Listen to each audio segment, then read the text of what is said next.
গত পরশুদিন আমাদের সদর থানায় আমরা জনাব হিরো আলমের বিরুদ্ধে একটি ওয়ারেন্ট আমরা পাই, যেটি হচ্ছে আমাদের নারী শিশু ট্রাইব্যুনাল 1 বগুড়া থেকে একটি ওয়ারেন্ট আমাদের সদর থানায় আসে। আমরা এই ওয়ারেন্টে আমাদের কাছে সদর থানায় আসে। এরই প্রেক্ষিতে আমরা আসলে আজকে জানতে পারি যে জনাব হিরো আলম তিনি আসলে বগুড়ায় এসেছেন। আমরা এই তথ্য পাওয়ার পরপরই আমরা বিভিন্নভাবে তাকে খুঁজতে থাকি এবং এক পর্যায়ে আমরা জানতে পারি তিনি আসলে ঢাকায় চলে যাচ্ছেন। আমরা এই তথ্য পাওয়ার সঙ্গে সঙ্গে আমরা আসলে তাকে খুঁজতে থাকি।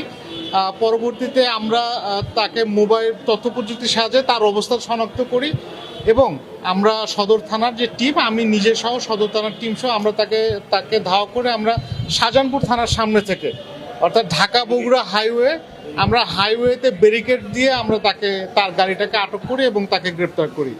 আর আমরা প্রাথমিকভাবে যেটুকু জেনেছি, এই মামলাটি গত 1 বছর আগে এটি বগুড়ায় আদালতে এটি করা হয়েছিল।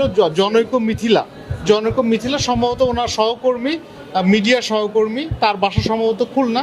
এটি আমরা প্রাথমিকভাবে জেনেছি। এই মামলাটি পিবিআই তদন্ত করে। পিবিআই তদন্তের প্রেক্ষিতে গত ইয়াতে আমাদের এখানে থানায় একটি ওয়ারেন্ট আসে। ধন্যবাদ।